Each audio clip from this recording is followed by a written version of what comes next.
अस्सलाम वालेकुम जी। तो आज हम बात करने वाले हैं सोशल मीडिया पर जो 2-3 हफ्तों से कंट्रोवर्सी चल रही है, तो उसके बारे में कुछ बातें करेंगे।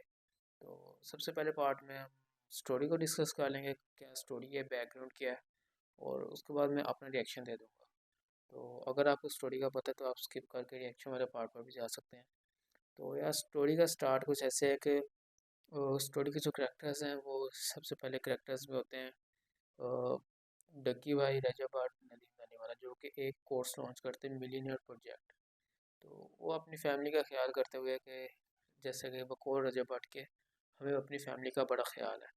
तो वो अपनी फैमिली का ख्याल करते हुए एक कोर्स लॉन्च करते हैं बिल्कुल इतनी सी फीस के साथ। और इतनी सी फीस के साथ जो कोर्स लॉन्च होता है उसके आपको पता है कि कोई भी बंदा जैसे पहले अनस अली लॉन्च कर चुका है या जो भी बंदा लॉन्च करता है तो उसके खिलाफ एक वीडियोस का सिलसिला जारी होता है। तो इसी तरह तलहा रिव्यूज़ ने एक वीडियो बनाई इनके खिलाफ कि ये सीन है, तो जिस पर तलहा रिव्यूज़ के घर डाला जाता है और पुलिस की गैर कानूनी बकौल तलहा के रेड होती है। और उस रेड में तलहा के अब्बू को उठा लिया जाता है और तकरीबन 8 से 10 घंटे की हिरासत के बाद उनको छोड़ दिया जाता है। और तलहा के बकौल ही कि उसका जो लड़का है, उसका जो पास काम करता है, वो भी उठाया गया। और वो लड़का बताता है कि अंकल को करंट लगाया गया। तो इस तरह की बातें अगर वाकई ऐसा हुआ है तो यार जो मेन कंसर्न था वो अगर किसी को भी था, जो तलहा नाम ले रहा है, तलहा रिव्यूज, वो कह रहा है नदीम नानी वाला, डक्की भाई और रजा भट्ट, इन तीनों का नाम ले रहा है और मेनली नदीम नानी वाले का नाम।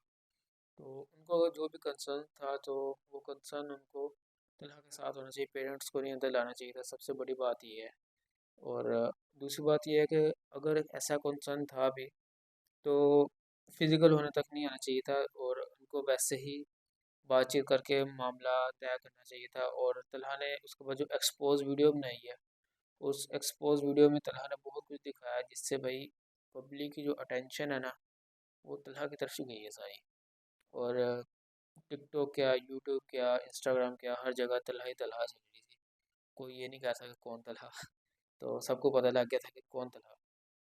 इसके बाद स्टोरी में बहुत बड़ा शिफ्ट आता है जिसकी वजह से भाई ये ये टॉपिक बहुत ज़्यादा ऊपर चला जाता है।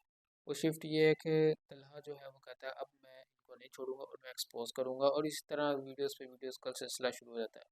लेकिन इसी दौरान डक्की भाई, रजब भट्ट और नानी वाले की तरफ से कोई रिस्पॉन्स नहीं, ज़ीरो रिस्पॉन्स। और तलहा रिव्यूज़ जो है वो वीडियोस बनाना शुरू कर देता है, उसमें डक्की का जो कोर्स है उसको बाय करके उसका रिव्यू देता है और गलतियाँ निकालता है जो कि वैलिड थी। कि उनको यानी कि डक्की जो खुद बातें बता रहा है वो यानी कि उसको खुद को सही तरह नहीं समझ आ रही थी कि क्या हो रहा है।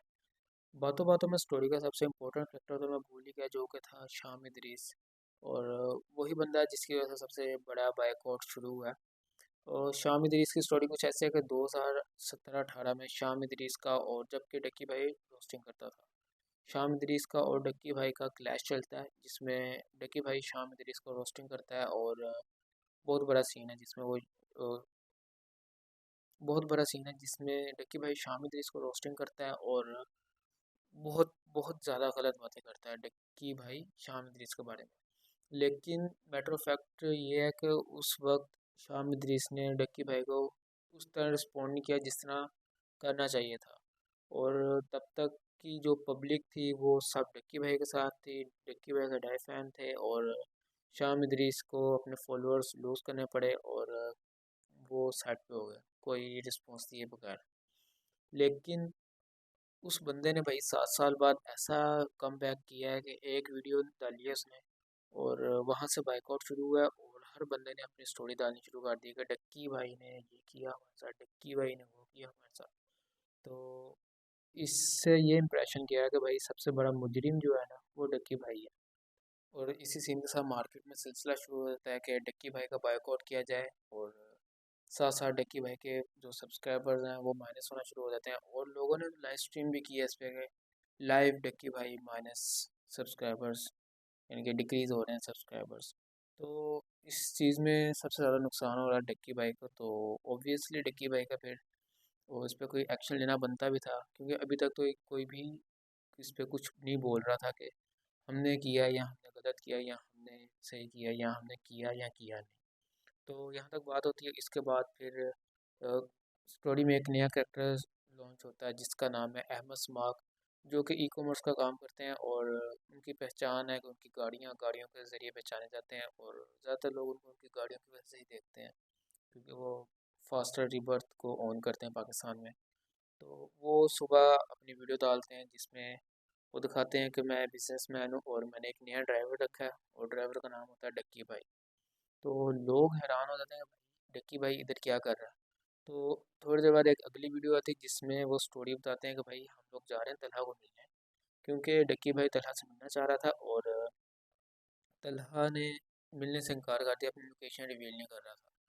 तो इतने में फिर अहमद समाक का रिलेशन कुछ बेटर था और अहमद समाक की वजह से अहमद समाक यानी कि मिडिल पर्सन बनता है डक्की भाई को और तलहा को मिलवाने वाला। और कुछ देर के बाद वीडियो आती है जिसमें तलहा रिव्यूज़ अहमद समाक और डक्की भाई मिल रहे हैं और हंस के बातें कर रहे हैं।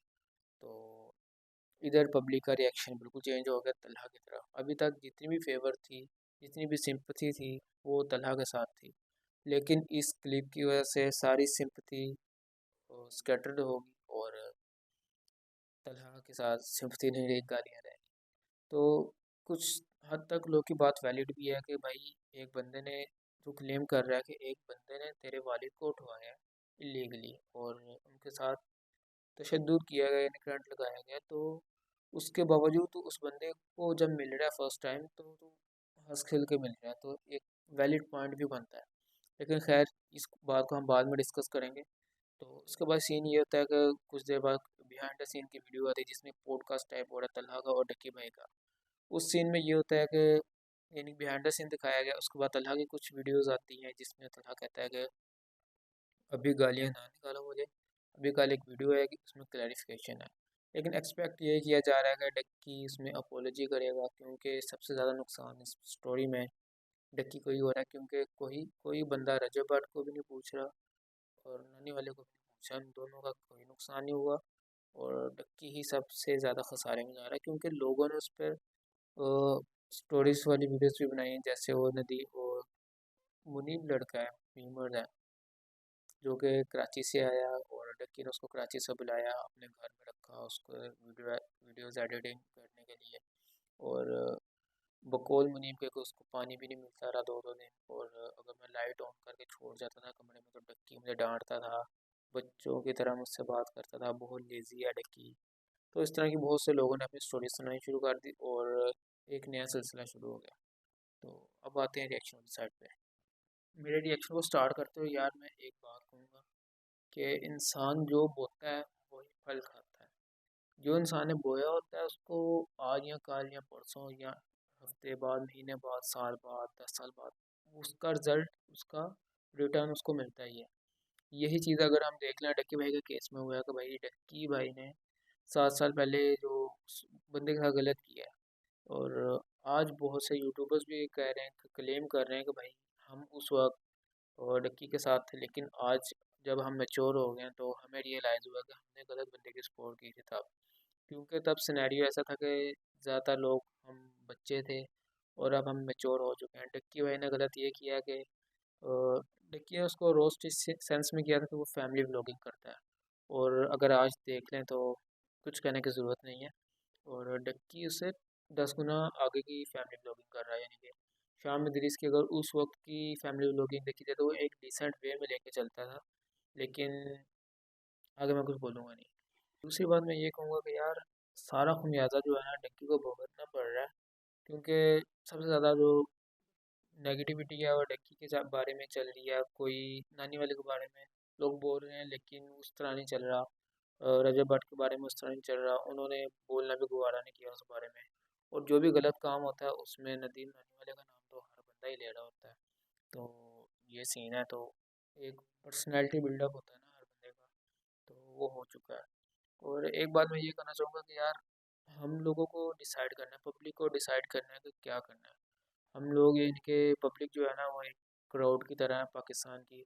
अगर किसी बंदे में उसको कोई अच्छाई नज़र आती है तो वो उसकी कल्ट बन जाती है, यानी कि ब्लाइंड हो गए फॉलोअर बन जाते हैं उनके कि भाई इसने जो कह दिया वो कह दिया है, ये पत्थर पे लकीर है।